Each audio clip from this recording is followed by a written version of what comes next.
Algumas revelações da biografia. Bom, as revelações são sobretudo as que vêm da correspondência diplomática do Marquês de Pombal, que está muito pouco trabalhada e que contam algumas das suas obsessões. É um homem, por exemplo, que cada ofício que tem que escrever para o rei de Portugal no seu trabalho, revê esse ofício 20 vezes. Há várias cópias dessa correspondência, algumas na biblioteca, na British Library em Londres, revistas anotadas até ao último minuto, e são sobretudo cartas longuíssimas que, segundo contam alguns contemporâneos, cansavam Dom João V de morte, daquelas longas descrições num português complicado. Essa é uma revelação. E depois, outra, o seu lado de papeleiro. Ele, chegado a Londres, compôs pela primeira vez uma biblioteca dos escritos dos seus antecessores. Não havia essa cópia, essas cópias e esses hábitos.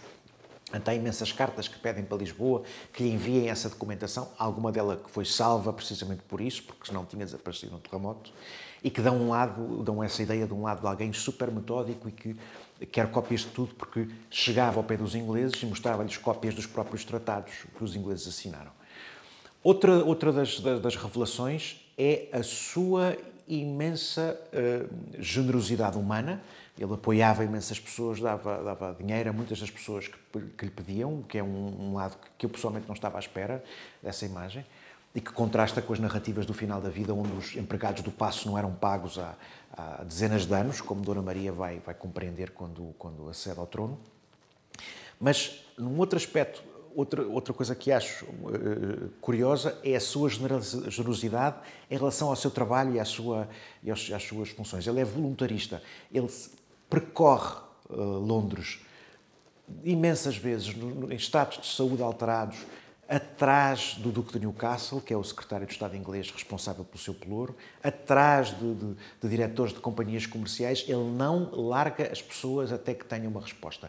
E esse aspecto é absolutamente revelador na biografia. Ele consome-se nesse desejo de agradar, também motivado, enfim, pelo seu complexo de inferioridade e também sabendo que tinha conseguido aquele lugar quase caído do céu e que tinha que fazer muito mais do que aquilo que estava ao seu alcance, não é?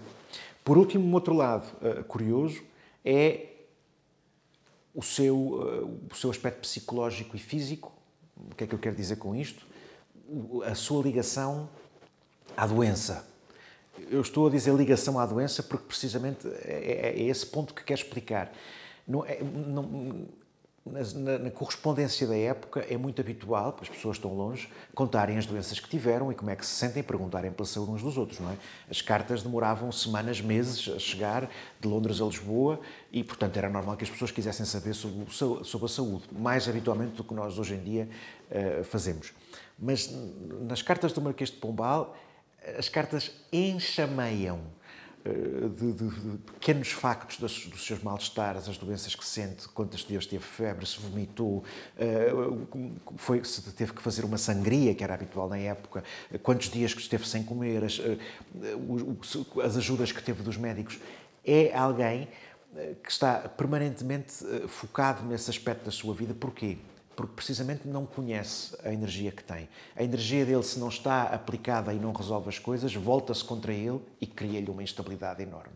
E, portanto, esse é um aspecto também curioso do Marquês de Pombal e que é uma constante na sua vida. Seguem-se picos de energia extraordinária que depois são sucedidos.